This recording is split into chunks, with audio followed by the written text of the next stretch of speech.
Welcome to Books on Point.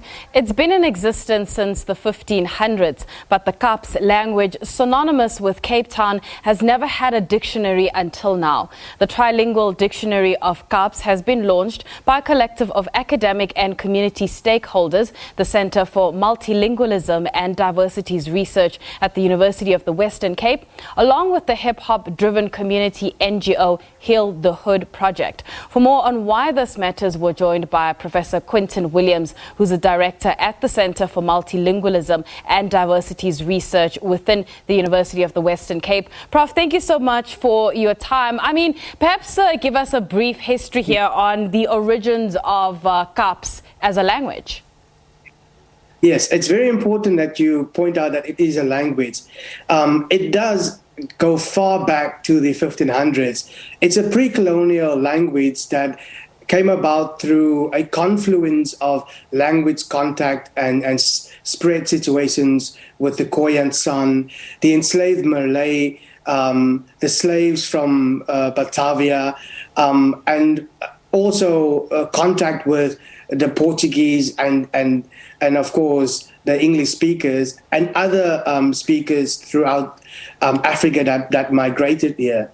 It predates also the emergence of what we came to know as Kaaps Hollands. That is the South African variety of Dutch. That later was, as we know, standardized by the Afrikaners into a standardized form of Afrikaans. So even before we had Jan van Riebeeck here, we had sailors past, traders past, what was then known as the Cape de Boa Esperanza, the Cape of Good Hope. And that, through contact and spread, gave a form to an earlier notion and practice of Kaaps. Yeah. So let's talk about the challenges for the speakers of Kaaps. What have you read and spoken about in some of the lectures you provide?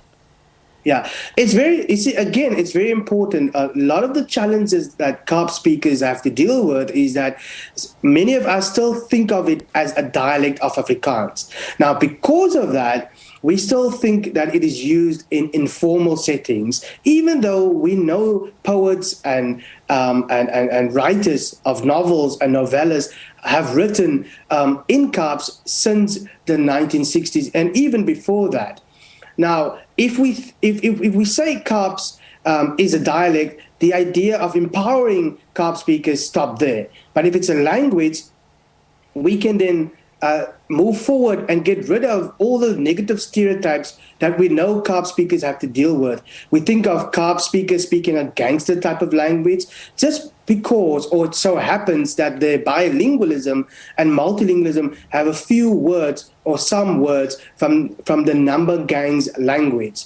We also know that Kaaps speakers know that the language is not a language of teaching and learning in schools and universities, and therefore it is not a language that is used or can be used in teaching to decontextualize abstract knowledge in our basic and university systems. My argument is that we need to empower Kaaps as a language of teaching and learning, and thereby it can be used to read the news, to be used in economy, in our schools and universities, in our broader economy and political system. Right, which takes me into a perfect segue of my next question. What's next now that the dictionary has been launched? Right, so at the moment, we are training the core editorial board and the compilers to really set down the dictionary design. And this is very important because a dictionary is not a word list. One can compile a word list and write out the meanings, but with a dictionary, you have to write the parts of speech, that is the verbs, the nouns, the adverbs, and so forth. But you also have to write out the sounding of the words and also the meaning of the words and how those meanings are illustrated in writing, in performance, in lyrics, in speeches, and so forth. That's very important. But we also, in doing this training, hope to to contribute to conversations around how the basic education department can expand the Kaaps curriculum to truly empower Kaaps as a language of teaching and learning.